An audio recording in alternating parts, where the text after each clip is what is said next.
Hey everybody, and welcome to Bits of Board, where we're talking board games, miniatures, cards, and dice. My name's Michael, and today we're checking out a game by the name of City of Kings. Now, I thought I'd actually done a video for this one already. It wasn't until very recently someone commented on one of my other videos saying, "Hey Mike, why don't you do this one?" And I was like, I'm pretty sure I have, but here we are, I had not. And so guys and gals, here is the review. I'm going to take you through a bit of gameplay, give you the bare bones as we run through the first chapter of the first story, and then I'll come back straight after and we'll talk about this game. Alright, you ready? Let's get into it. City of Kings, a towering achievement in the whole exploration RPG tabletop scene. Players take on the role of different heroes, fighting, questing, and growing stronger to crush the evil armies threatening the realm. For the most part, City of Kings is played on the main map. Players will venture forth from the City of Kings, exploring the map and the land beyond its walls. Every tile revealed presents a new opportunity or a dangerous fate that the players must use to their advantage if they're going to emerge successful at the end of each story. As players explore, complete quests, and defeat monsters, they will develop their heroes, increasing their main stats, health, attack, and healing, their secondary stats, ranged, movement, luck, or even the skills of the workers under their control. As players gain resources and develop the land around them, they may get the opportunity to equip their characters with a vast array of equipment. Equipment is available in 4 types: legs, body, head, and arms. 2 locations, legs and body, can be upgraded immediately, with the head and arms locations needing to be unlocked through character progression first. Equipment is never rewarded directly. Instead, after its discovery, it must be purchased by a player, spending the resources as directed by the card. Equipment can be purchased in shops or directly from the City of Kings, with resources being spent from the player's collective storage, the Old Barn. As players progress through the game, they will develop their skills and unlock new abilities unique to each player. Now, they'll have some control over how their characters progress, choosing which stats are increased when, but also utilizing the temple cards to define their tier-specific upgrades. Over the course of a game, players will complete a number of chapters relating to their story, completing a number of objectives to receive rewards. After a while, a player would tend to face a boss, and if the boss is defeated, the players are declared successful and the game is won. But if after completing one of the game's stories, players still wish to continue their game, the City of Kings offers challenges within each story, allowing the players to continue the game beyond their initial objectives. Each story has a unique setup, dictating the starting hope, the starting time, and starting morale for the session. In this case, for story 1, we begin with 2 hope, 3 morale, and the game starts at midnight. Each of our heroes starts with base stats and no upgrades to our skills. Here the board is seeded randomly with specific tiles from the set, and our heroes and workers begin set up in the City of Kings. We randomly determine player order and the game begins. The first step in any new round is to resolve the story. In the case of the first turn though, we're going to see exactly what we've got in store for us. The city council is busy and the low stone benches are packed with the leaders of every race summoned here by the Earthshaker.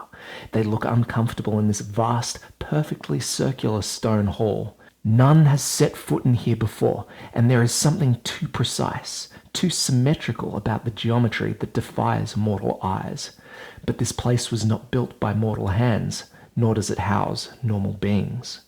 You are summoned here because the Cloud Keep has fallen.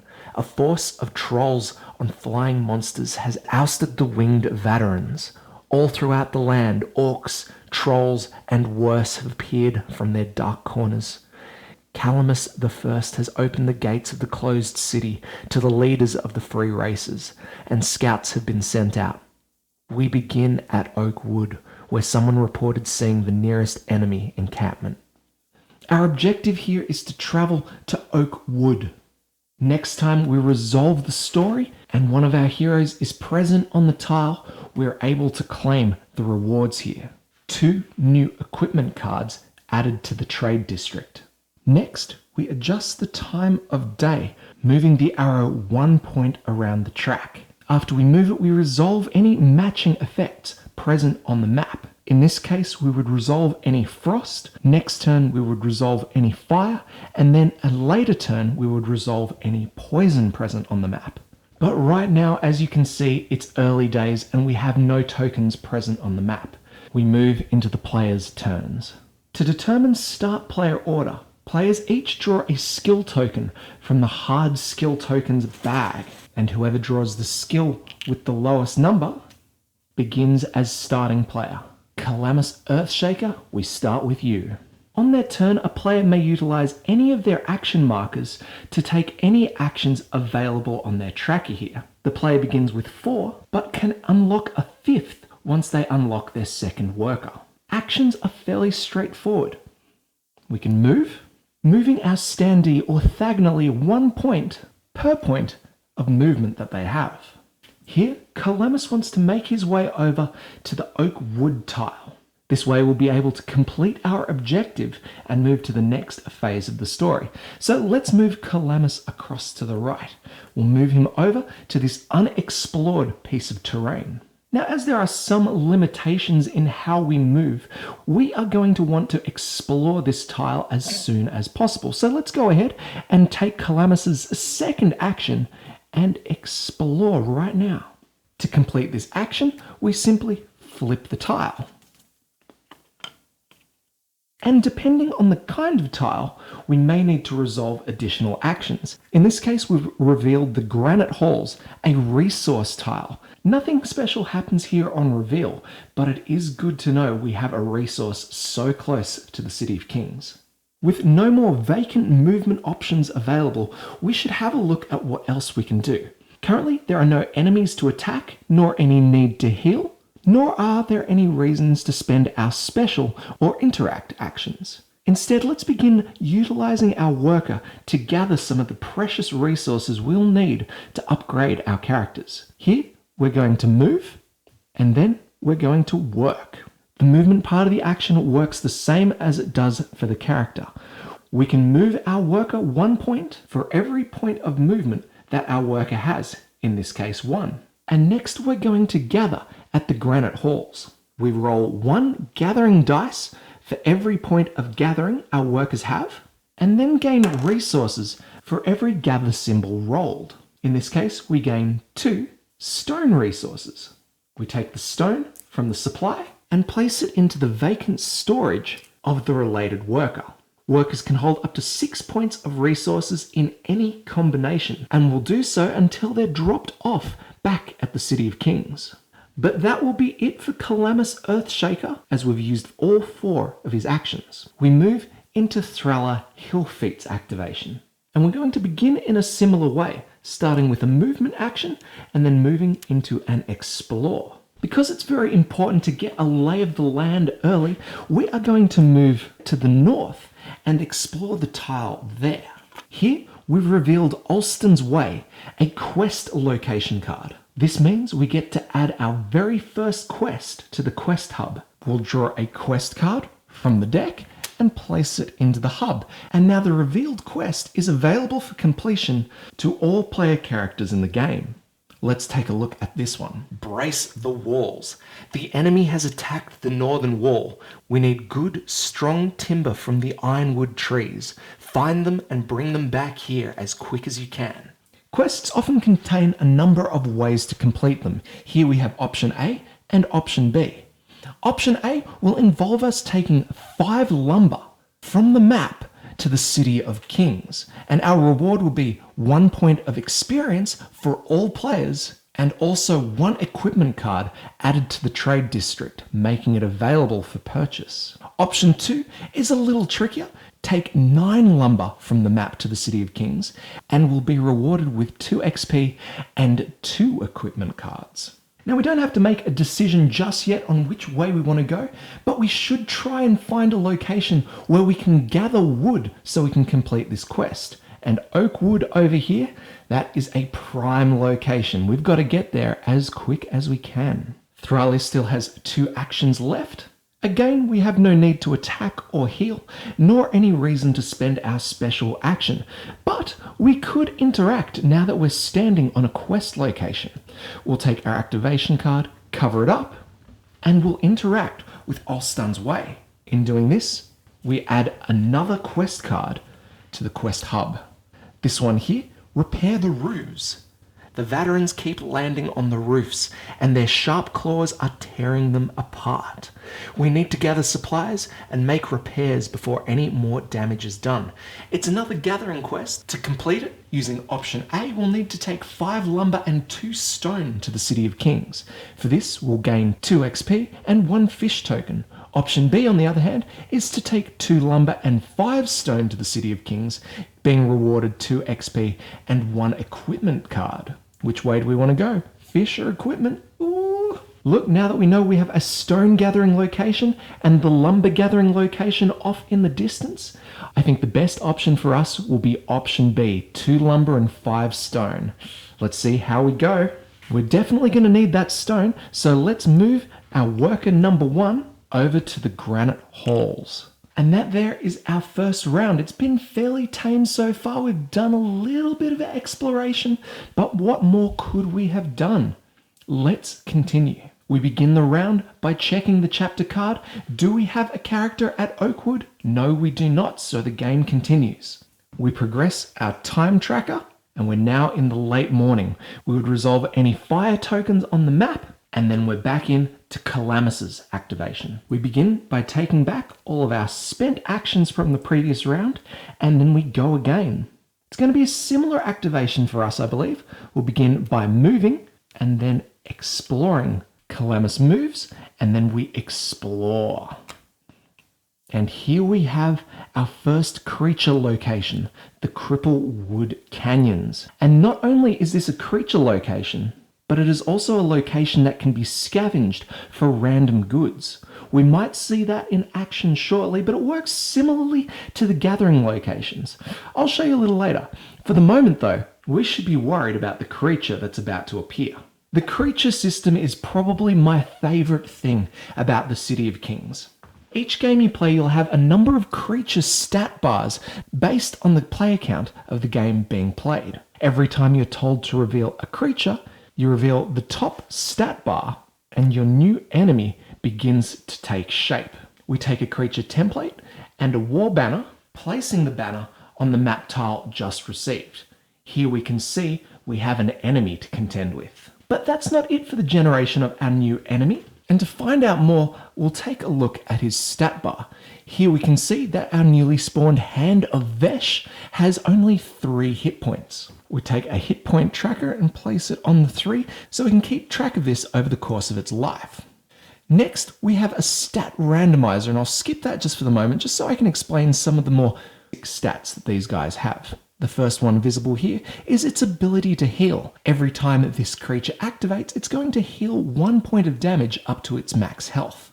The next symbol here is its attack versus its primary target. If it can, this creature will pick one character on the board and attack it, here for 1 point. Then after that, it will attack all players in range, again for 1 point. And this includes a second attack on its priority target if possible. These attacks will be made at range of 2, and if defeated, this creature will offer up 2 XP to all players in the game. Now that's fine. As you can see here, the stat bars, they increase in difficulty as the game goes on. So, the second one, he'll have 4 hit points. The third one will have 8, and a bunch of new different things to bring to the table. I mean, look at number 10 here, 20 hit points.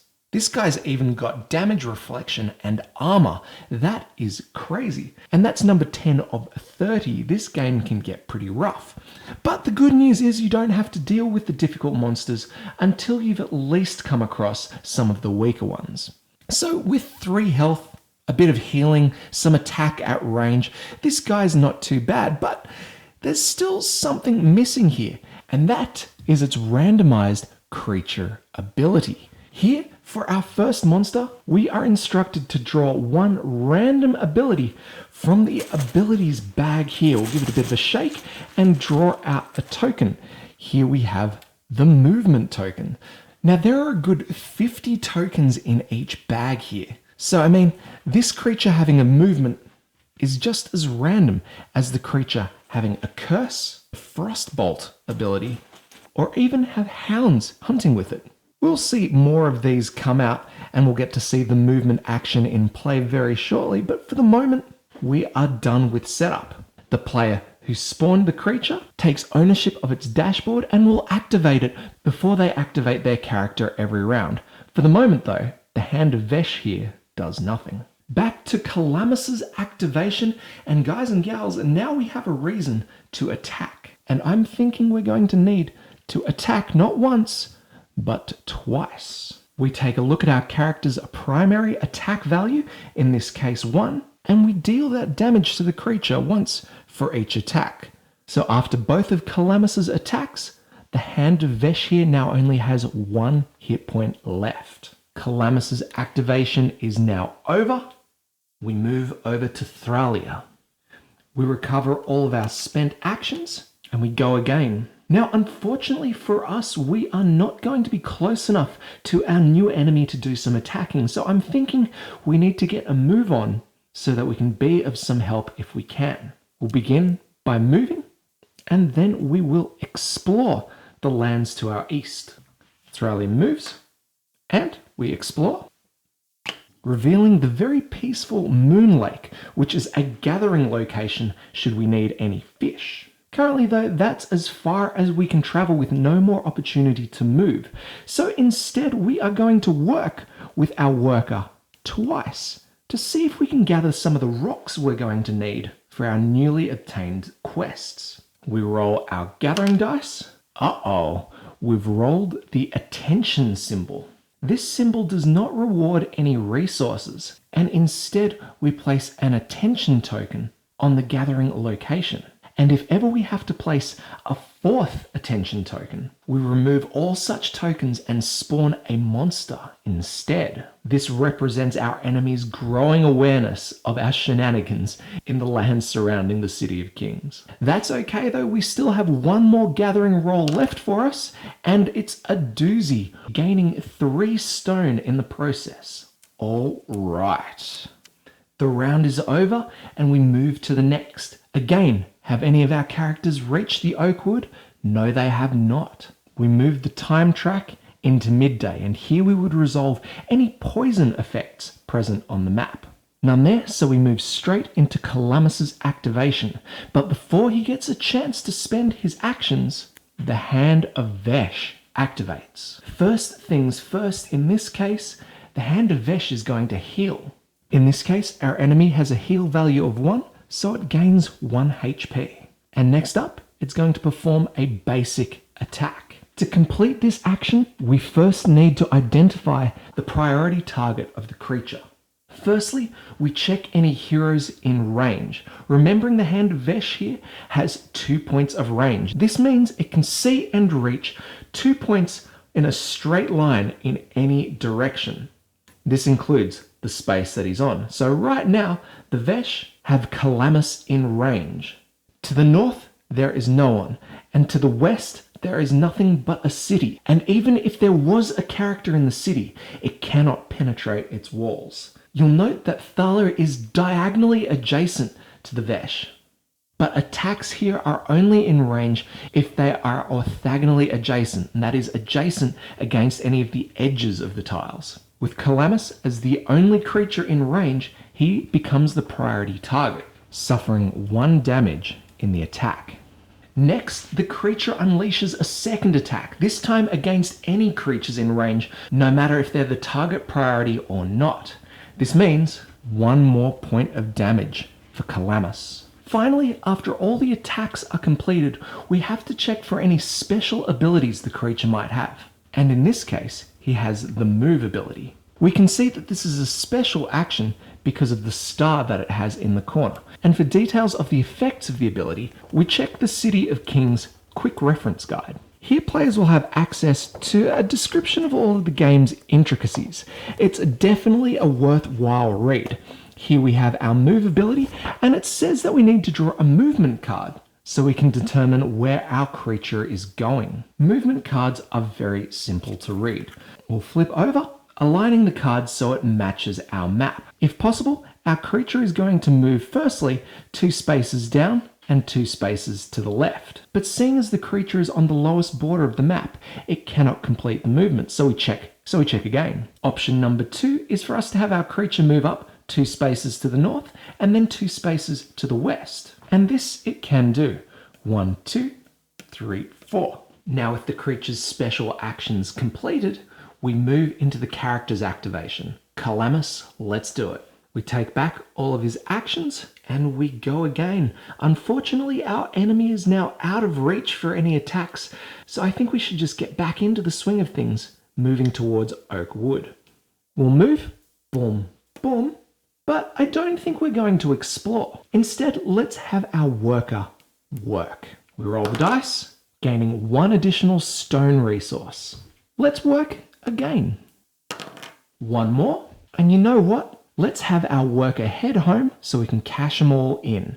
We're going to move our worker from the resource gathering location back home to the City of Kings. And in doing so, we are going to drop off all of our gathered resources over to the old barn, the shared resource storage. We're dropping off 4 stone, so we're going to take a stone marker and place it in the 4 spot. Should any characters add to this, that value will increase, and if any characters need to spend, the value will go down. We move into Thraller's turn, and I think it's about time that we kill off an enemy and grab ourselves some XP. First, we take back all of our spent abilities and spend them all over again. In this case, I kind of know what we want to do. We're going to first move, we're going to attack not once, but twice, and then I think we are going to explore. Thalia moves and attacks the hand of Vesh twice, 1 damage per attack. 1, 2, the enemy is defeated, and the players are awarded 2 XP. The XP track is situated on the bottom of the cornerstone piece of the map. And for every point we gain, we're going to move our marker up the track. So we're going to go 1, 2, and you'll notice that we passed a green cube. This means all of our characters may now upgrade one of their abilities by 1 point. And there are a huge number of options. We could increase our max hit points. We could increase our primary attack, increasing the amount of damage we do. We can increase our healing ability. And that might be a good idea for the moment because, well, I mean, Calamus has lost a couple of points of health, but we do have our secondary skills and the skills of our workers. Range is nice so we can attack enemies from further away. Movement is nice so we can cover the map quicker, but I'll tell you what, I am a sucker for the roll of the dice, and the fact that we have 0 luck right now, there is no better way to spend that first point of experience, in my personal opinion. So we're going to move that marker up by 1 for Thalia and for Calamus. And now every time we attack or heal, we may roll the luck dice, which has some beautiful faces on it. We have these nasty crosses, which actually mean nothing after rolling. No negative effects, but no benefits either. If we roll 1 clover, we add 1 point to whatever we're rolling, so that might mean 1 extra damage or 1 extra point healed. We have a similar face offering 2 clovers, increasing the amount by 2, and then we have this absolutely amazing bonus giving us an extra 50% rounded up to whatever we're doing. Now that particular one is not very useful early game, but trust me, once you're dealing damage in the 5+ mark, that extra 50% is beautiful. Anyway, that is that. Thalia has defeated the hand of Vesh. And now we are going to explore the tile at his feet. Flipping it around, we see we have another gathering location, the Quiet Sea, giving us an additional resource collection point for fish. But with that, the round is over and we move to our next. With no one at the Oak Wood, We move the time tracker forward, moving one step closer to a new day. The midnight marker is an important marker to reach. Not only does it serve as a bit of a time tracker, losing our heroes one hope every time it hits the mark, it also removes one awareness token from every location on the map. So if you've been gathering, it's pretty handy, allowing players to continue gathering. Now, why is hope important? Well, if players ever reach 0 hope, they lose the game. Similarly, if players ever reach 0 morale, they lose as well, with morale being lost every time a player is defeated. It's one of those things, nothing bad actually happens when you're defeated. Your player character just returns to the City of Kings space. You get healed, you get to keep all your stats and stuff, but you just lose that morale, and it's tough to get it back. Anyway, into Calamis's activation. We gather back our ability tokens, and I'm pretty sure we are going to explore and then move. But let's see what's under the tile first. We begin by exploring the unexplored tile that we are standing on, and we have found the Haiziki Caravan. This is a shop tile, and it gives us access to some new equipment that can be purchased with resources at the old barn. Let's just hope we find something that costs stone. For revealing a shop location, we get to draw 3 cards. We have Alder's Forgetful Chain, a body location costing us 2 stone. That is perfect because not only does it give us a bonus to attack, but it boosts our luck and our gathering as well. Amazing. All right. Item number 2, we have the Elvish Pauldrons. These cost wood, and we're getting pretty close to a lumber resource collection location. That's good. That'll increase a character's ability to heal, their luck, and also gathering. Very nice. And then the final one is Tallywand's Greaves, which will, for 1 stone, increase a player's attack value. Awesome start. Look, I'm thinking we do some shopping while we're here. We are going to interact with that location, purchasing both Tallywand's Greaves and the Chainmail. This is going to cost us 3 stone, and we remove it from the old barn as I showed before. We've got 1 left. Hey, that's not so bad. Calamus takes the cards and places them in the associated equipment slots. Here we can see Calamus has now 2 extra points of attack, 1 more point of luck, and 1 more point of his worker's gathering ability. This will now allow him to roll 2 dice instead of 1 when collecting resources at gathering locations. Look, that'll about do it for Calamus. Let's go ahead and move him and his worker so we can trigger the end of this chapter and replenish some of the stone that we've just spent. So we move into Thralia's turn. We begin by taking back his activation markers, and I just want to show you a little something that I haven't gotten around to yet. Let's go ahead and move our worker and then work him over at the Cripplewood Canyons. Here, instead of rolling gathering dice equal to the gathering stat of the player's workers, they roll the scavenging dice based on the scavenging set. Scavenging offers the ability to gain any of the standard resources, including stone, lumber, or fish. Heck, scavenging dice may also cause enemies to become aware of a location. See, that stuff's all standard. The unique things that these provide is the opportunity to gain weapon parts. Now, these can be stored at the old barn just like any other resource, but players may choose to discard 3 of them to draw a new equipment card into the trade district for purchase. This is one of the most surefire ways to gain new upgrades for your player. It's just not all that reliable, hey? So with our yellow worker in a scavenging location, let's go ahead and roll, and wouldn't you know, we got some fish, and that kind of sucks because we already have a bunch of fishing locations on the board. I was actually hoping for weapon parts. Oh well, 1 fish for the stalls. Back to the game though, let's explore some more of the board. We're going to move Thrali and explore the location to his east. 1 and explore. What have we got? Uh-oh, it's another creature location. So let's prepare a new monster for the board. We draw our second monster. This one is going to have 4 hit points, 2 random easy abilities, And it's got the reflect damage ability. Oh, this thing sucks. Basically, anytime a character attacks this monster, it's going to deal 2 damage right back. We're going to need to either one-shot this guy or send someone in with a bit of extra health. On top of that, he's just got the standard 1 attack all, 2 range, and will grant 2 XP. Question is, what sort of creature is he going to be? Well, let's make him one of Chadaka's Lancers. We'll give him 4 hit points there, and now we'll pick out his 2 random abilities. The first is Temptation, which has the ability to lure our players' workers into its space, trapping the workers and preventing them from doing any of their important actions. That kind of sucks. It also gains Firebolt. Oh boy, this one is going to be tough.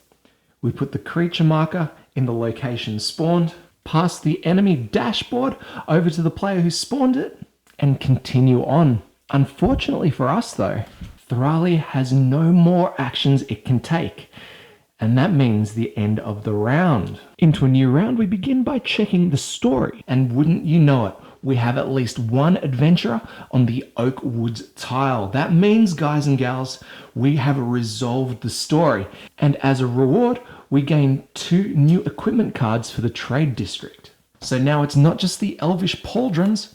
We have the Golden Compass, which is an arms location. It'll be very tricky to buy this one unless we're of a higher level.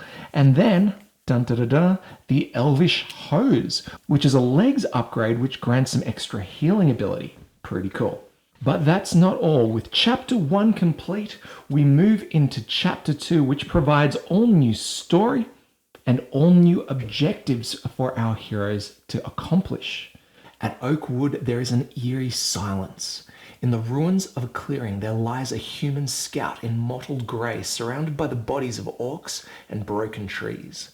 The scout's body is covered with the injuries she sustained during her desperate fight. "Friends," she gasps, "I was tracking this band of blood-letter orcs across the moor when they captured me and brought me here." "Bloodletters?" you groan. Since their savage arrival in the world 50 years ago, no orc had yet managed to cross the Great River Moor. This means that all of the ageless realms were in danger. Even their own tribe seems to hate these bloodletters. The scout coughs in pain. They were led by one called Hakia Bloodmother, an orc chieftainess who bore the designs of a black hand, and she gloated that there were many more coming this way. To set up this chapter, we immediately move all heroes to Oakwood. And we have a new objective.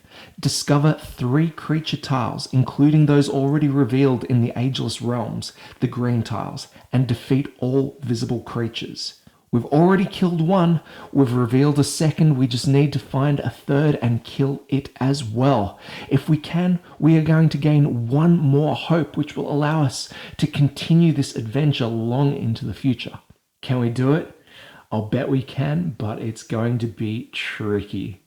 And that'll do it there, guys and gals. 1 chapter in, we've already experienced a lot of what the City of Kings offers players. We've begun to upgrade our characters, we've begun to advance them through their gained levels, but we've barely scratched the surface of what's available there.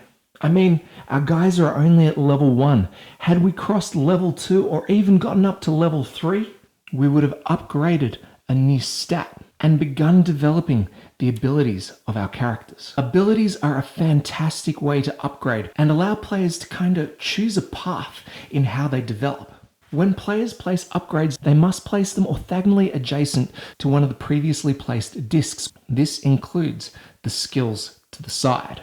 Covering this first disc, Thrali would increase their range by 1. In his next level up, he could either increase it a 2nd time, increase his maximum health, or gain the Stoning Curse special ability. See, all characters have a unique upgrade path, and before you begin your adventure, I highly recommend familiarizing yourself with the different options available to your character. But what you see here is not as simple as it gets, because players, once they reach the cusp of a new tier, may visit the temple and take one of the 4 available upgrade cards to place in the new tier. These include brand new ways for players to upgrade their characters and also brand new skills to utilize across their adventure.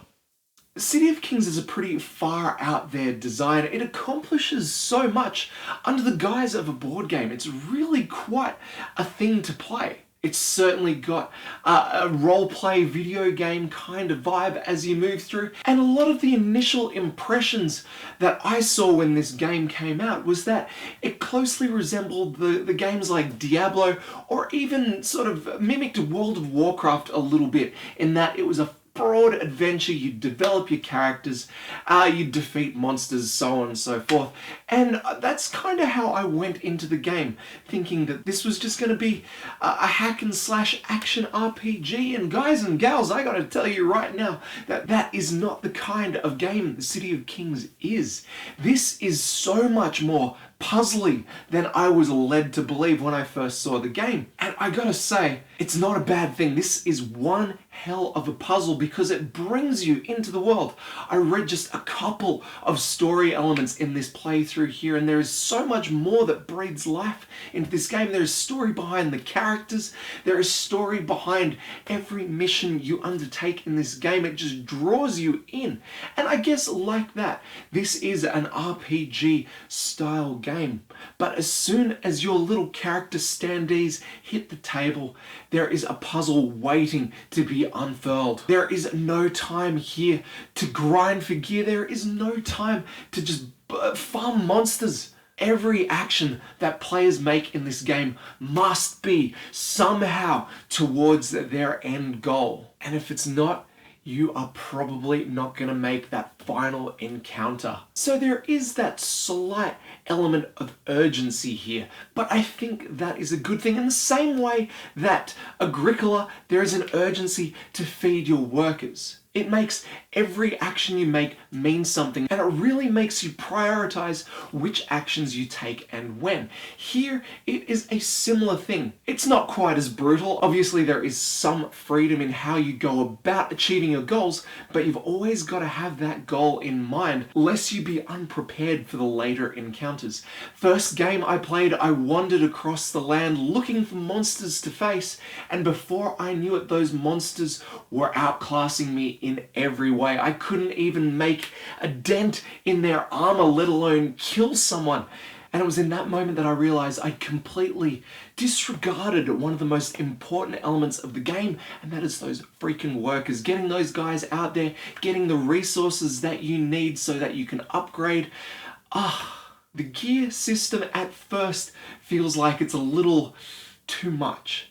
You know, you have to unlock the gear before you can purchase it, and to purchase it, you need to get all the resources, and then you got to bring it back. But I'll tell you what, it just makes those upgrades even more important to plan for. You saw in our example gameplay that we were just moving across the map one space at a time, and with only one movement action available to every character on each round, it gave us that little bit of freedom to play around with what else we could do. A lot of the time it was moving those workers and collecting those resources, but there was also a time in there that we were able to unlock another quest, another way for us to upgrade our characters, leveling up with XP, unlocking new resources. And it's all those elements that make you realize this game is not just about the heroes on the board, but it's about the city and exploring. And yes, of course, killing orcs.